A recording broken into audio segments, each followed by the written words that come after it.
客家风情 Learn about another voice and culture of Taiwan with We Love Hakka. 现在就让我们加入客家风情，一起发现客家之美。爱讲创山歌，从头来爱创面。大家中華創歌嘅正義當快樂，當然期盼嘅客家合唱比賽要開始咧，我請團來參加麼？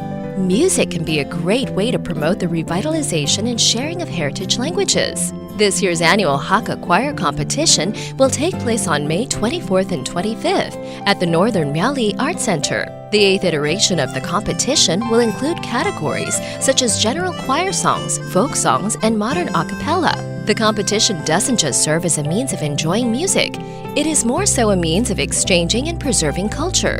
Competitors do not just study Hakka language and culture in preparation. They also meet with Hakka people from other areas, creating stronger bonds between the communities.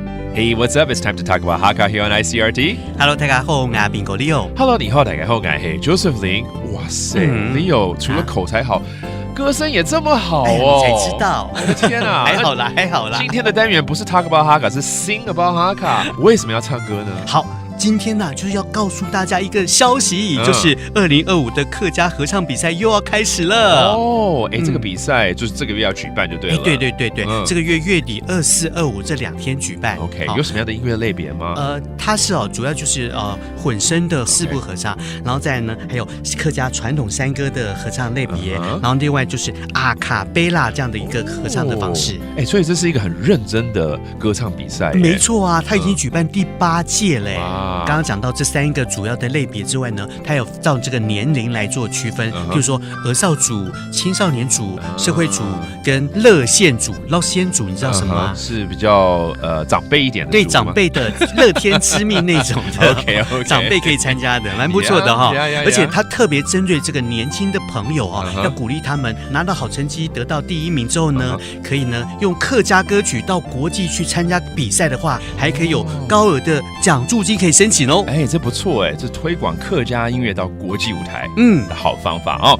All right, let's do some of the phrases that are associated with today's topic, including a chorus or 合唱，合唱， and then it's a competition, 比赛。比赛 and the Hakka love to sing mountain songs, so 唱山歌又怎么说？冲山歌 which by the way is one of the categories for this competition. And there you have it. If you love music, go check it out this month. Thank you for listening. 什么大家？俺子say 张来了。客家风情由客家委员会监制。 We Love Hakka has been brought to you by the Hakka Affairs Council.